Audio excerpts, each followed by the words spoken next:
CDSL यानी central depository services limited के शेयरों में आपने देखा होगा कि लगातार तेजी देखने को मिल रही है। आज की ही बात करें तो शुरुआती कारोबार में शेयर करीब 1.5% से ज्यादा चढ़कर कारोबार कर रहा है। लेकिन आखिर ये तेजी आ क्यों रही है? शेयर होल्डर्स को अब तक कितना रिटर्न दे चुका है ये शेयर, और आगे किस तरीके का ट्रेंड देखने को मिल रहा है? अगर आप भी इन सवालों के जवाब देख रहे हैं तो चलिए इस वीडियो में आपके सभी सवालों के जवाब देते हैं।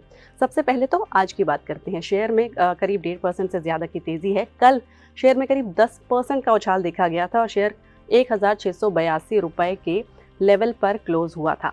और अगर हम यहाँ पे ट्रेडिंग की बात करें तो ट्रेड वॉल्यूम किस तरह का रहा, तो कल 1.53 करोड़ शेयर्स की लेन देन हुआ यहाँ पे सीडीएसएल के शेयर प्राइस में। अब ये किस चीज़ को दिखाता है? ये दिखाता है कि निवेशकों की जो दिलचस्पी है वो इस शेयर में लगातार बढ़ रही है और इसी वजह से ये शेयर प्राइस लगातार ऊपर की तरफ जा रहा है। अब तक कितना रिटर्न दे चुका है शेयर होल्डर्स को, उसकी बात करें तो अगर पिछले 1 साल की बात करें तो ये 61% का रिटर्न दे चुका है। पिछले 3 महीने में 51% तक का रिटर्न मिला है इसके निवेशकों को और 1 महीने में 26% का रिटर्न सीडीएसएल के शेयर होल्डर्स को मिला है।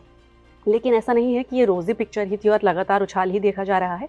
जनवरी में जो सीडीएसएल का शेयर प्राइस था वो करीब 1808 रुपए का था, लेकिन जब मार्च में मार्केट में करेक्शन आया तो सीडीएसएल का शेयर प्राइस भी लुढ़का और ये करीब 1000 रुपए के पास चला गया और 17 मार्च के आसपास जो शेयर की कीमत थी वो 1047 रुपए थी। लेकिन जब मार्केट में रिकवरी आई तो सीडीएसएल में रिकवरी तो आई है और ये बुलिश ट्रेंड में भी बदल गया और 17 मार्च के बाद से अब तक जो शेयर है वो अपने लोएस्ट लेवल से 60% से ज़्यादा उछल चुका है और अब तो ये 1700 रुपए के पार पहुंच गया है।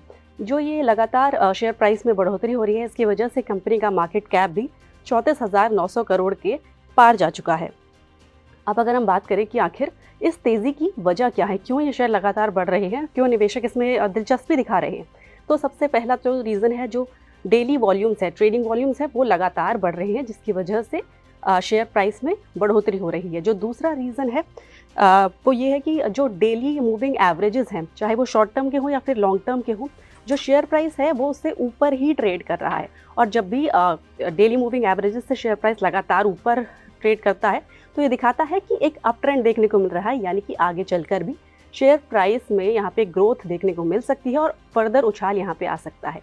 जो तीसरा रीज़न है वो है एक रब ऑफ इफेक्ट। इसे आप इस तरीके से समझिए कि जब भी किसी पर्टिकुलर सेक्टर में तेज़ी देखने को मिलती है तो उस सेक्टर की जो बाकी कंपनियां हैं या जो बाकी शेयर्स हैं उनमें भी तेज़ी देखने को मिलती है। और हमने देखा है कि पिछले कुछ वक्त से बीएसई के शेयरों में लगातार तेज़ी देखने को मिल रही है।